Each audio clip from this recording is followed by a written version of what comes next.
It is just 1 week until a new Minecraft update releases, and we've started to see all forms of teasers come out from Minecraft, the latest of which is just 4 seconds. But my god, is this a reminder of how terrifying the Warden is? It makes 1.19 feel like it's going to be a survival horror update. In fact, let's watch this one more time. Seriously, the lighting, the sound effects, everything is on point. I'll play it one more time just because I think this is a great way of getting people hyped for the Warden, but there is lots of other features coming in Minecraft 1.19, and Minecraft are doing their best to remind you about what exactly is included in the Wild update, and so I think it'd be fun to go through and show you each of these teasers in case you haven't seen them yourself, because weirdly they haven't been released anywhere besides Minecraft's official Twitter. Not a single other official channel. It's very strange, the obsession that Minecraft and Twitter seems to share, not to mention all of the mob votes, of course. But for now, let's show you the trailer for the Allay. I really like the effort they put into this whole feature select thing they've got going on the left, trying to explain the 8 major features as they see it for the Wild update, and this is a quick trailer for the Allay, so let's show it to you, I guess, as he comes into the screen. I love that, but the Allay is a new friend in need, and let's show you why he's so great indeed.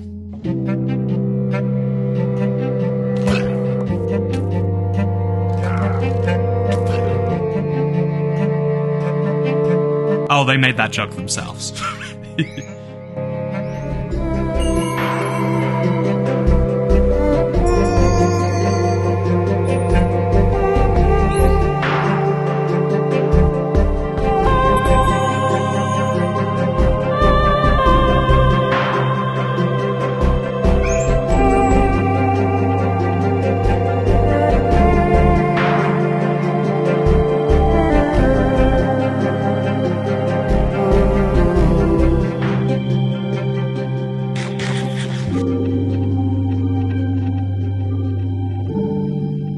Simple enough video that reminds you exactly what the Allay does. I actually think that one of the big problems the Minecraft world has is we talk about features as soon as they're released in snapshots, and then they're kind of, considered to be already in the game, which is a bit of a problem for lots of different reasons, but one of those reasons, in my opinion, has to be the fact that, when the update's about to come out, you might have forgotten what the Allay does, or you might have never learned, and I think that, as a whole, Minecraft YouTubers, we probably need to do better at talking about features when they're closer to release, rather than when they've first been snapshotted, i.e. first actually being developed into the game. I want to make sure I do better with that at least, so that is something that's important. If we're talking about Minecraft and we're talking about new updates, it's important to talk about all the new features, like the Deep Dark. I mean, this shouldn't need too much of an introduction, but I think it's really, again, fun to look at this trailer with the same feature select, like it's a character select in a fighting game, and let's show you what's going on with the Deep Dark, because true to its name, this biome lies below without much light.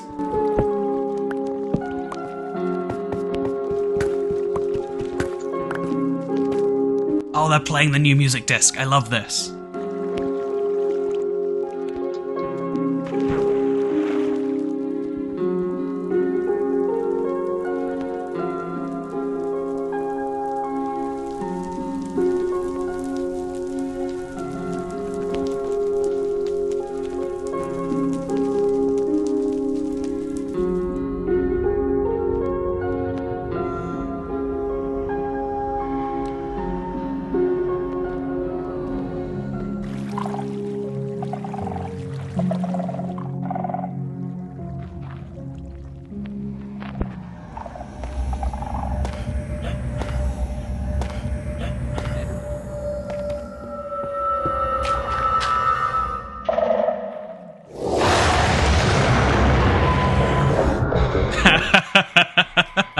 Okay, that one's good. Again, I love the way they're marketing the Deep Dark and the Warden as this, like, survival horror feature. It really is taking Minecraft in a very different direction. So many people have forgotten about the Warden because they consider it a feature from Caves and Cliffs Part 1 or Part 2. It's just a feature that's coming from later, but it seriously can't be underestimated just how cool of a feature this is. This might be one of the best mobs they've ever added to the game because the fear of awakening him is just so high, and I love looking at this personally. Maybe that's just me, but I really do feel like they're kind of marketing this update as like, it's really nice on the surface. Look, we got frogs and we got chest boats. Everyone loves chest boats. Those are fun things. But seriously, if you go into the Deep Dark, you can find all of these new materials and resources. You can make wireless redstone now, but if you want to get all those things, including this new music disc, you're going to have to face off against the Warden, who, by the way, has the latest of the, kind of feature teasers. Do you want me to show you this right now?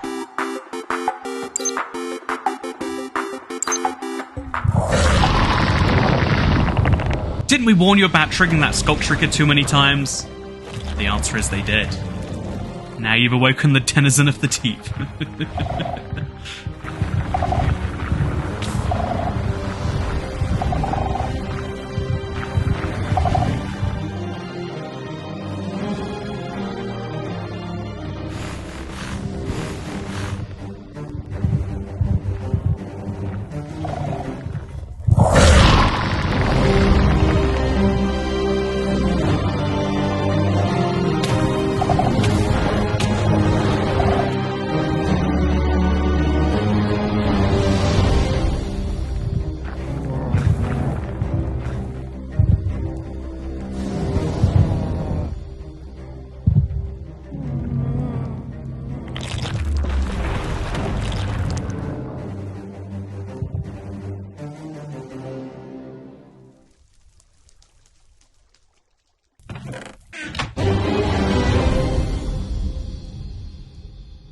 Yeah, I mean, if that doesn't get you excited to spend some time in a deep dark trying to avoid the Warden, I don't know what will. And again, it's just a reminder that I feel like when we're talking about the update and we're talking about like, well, I mean, the deep dark is just a new underground biome. This is definitely the best underground biome. It's also going to be the rarest, no doubt, and finding ancient cities will be tricky in its own right, but it's one of the most intense experiences you can have. It's very rewarding, and to show you some actual gameplay footage right now, the real fear you feel when you see a Warden being summoned and you know you have to avoid it, it's something very crazy. I've been spending a lot of time in an ancient city for a video right now, and I do have to say, even after the third time the Warden activates, I'm still thinking to myself, like, please don't come after me, please don't come after me, and that is one of the great signs of this update. However, now that you've seen all of the teasers they have released, which are very interesting by themselves, I just need to point out, wow, good job, Minecraft marketing team. There's a lot of, talks and questions about Minecraft as a whole, how it's being managed, if, it's the world's biggest franchise, and after X amount of time, they do Y amount of work. There's all these interesting debates which you'll see plastered all over social media, whether it's Twitter, Reddit, the YouTube comments. But the more interesting thing here is, like, look at this image. This does such a good job of conveying to you why the wild update is hype. I mean, sure, it's got the swamp, and then it's got the deep dark, and then it's got a desert biome in there, even though they're not updating the desert. In a way, it kind of highlights one of the biggest downsides of the wild update, which is that it's not what people may necessarily expect from the word wild update, and it's also not a very cohesive set of features. I mean, if you look around this, it's like there's a guy in a chest boat on the right there. There's a frog, then there's another frog because there's different frogs. Then there's the Warden going deep down. Again, it's a weird, eclectic bunch of features that don't really combine under any real heading. Which I guess maybe, what do you call something that's lots of things together? A wild card update, or perhaps just to simplify, a wild update. I mean, maybe that's what they're going for. But either way, if you look at that image, you look at all of the different promotions they're doing, it does seem as though Minecraft knows how to promote their stuff. And in fact, it gets me thinking, between the really high quality stuff they've started to put out when it comes to teasers for the update, when it comes to the high quality promotional art, etc., etc., etc., it makes me question as to whether, because there's two ways you can look at any problem. We talk about Minecraft management and how after years and years of the exact same problem coming up, they keep managing to duplicate it. What if it's not a problem? I mean, if you look at the effort they put into other forms of products, like the marketplace recently turned 5, and they've released trailers for that. They've released a whole sale on the marketplace, which is no doubt making money. When you look at the actual business end of Minecraft, maybe, when you look at any problem in the world, you can assume one of two things. Either there's this big problem that you can see and you know the solution, or that things are actually working as intended, it's just not working as intended in the way you imagine. Maybe that's what actually is happening here. Maybe, given the amount of promotion Minecraft does after every update, maybe they know that actually it doesn't matter what's in an update as much as it matters that they're releasing an update and they're getting to do a big hype cycle of, hey, do you want to play Minecraft? There's this big exciting feature. And in that way, I do think Minecraft 1.19 does, funnily enough, deliver. Like, if you look at the Warden, how can you not see this 4 seconds? Again, I love the little sound effect there. How can you not look at that and just say, oh, I want to play Minecraft, I need to experience that. The lighting's on point, the music's on point, it's very short, but it's very effective. And when you think about Minecraft as being a business unit and not a game about maximizing the amount of content that existing players who have already paid for the game, and I guess statistically speaking are already going to play the game regardless of whatever update comes out, maybe they know that actually, yeah, the business case is just to say, how do we get as many non-Minecraft players back in, spend as much money as we can on marketing, marketing, spend as much money as we can on this. It's an interesting thing to think about, and it's something that's been on my mind a lot, because yeah, like I mentioned in Q&A Saturday, there has been a lot of negativity towards 1.19 on official social channels, and I'm not just talking.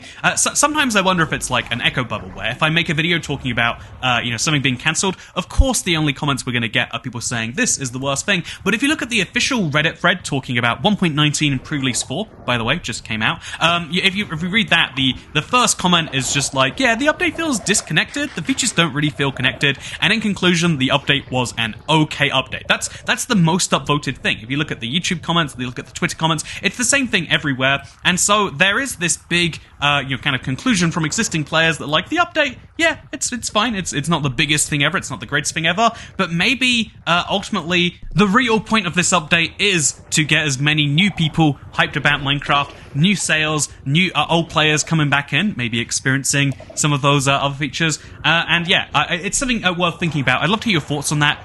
Because it's whenever there's a problem in the real world, people like to be like, yeah, man, well, you see, the problem is the people who are in charge just aren't as smart as me, man. I'm the really clever person who knows exactly how to do things, and it's at least to me, it's always very clear that like, maybe there's just a lot more people and more perspectives than you. Maybe that's how it is with Minecraft. Maybe we're too deep inside the bubble of seeing birch forests and saying, how did they not update those in 6 months? When instead we should be saying, wow, do you see how there's going to be a brand new survival horror feature that's going to be super spooky coming to Minecraft? I don't know, just my thoughts. I'm going to play the thing one more time because I think it's the coolest. Thank you for watching this video. Let me know your thoughts down below, and I'll see you all next time. And like I said, I think communicating features in this update is an important thing, so I'm going to make sure that I work on doing that a little bit better for anyone who is curious about exactly what's coming in Minecraft 1.19. For now, though, I hope you all enjoyed this video, because I'll see you next time. I'm gonna go get some pizza. I'm still in the United States, by the way.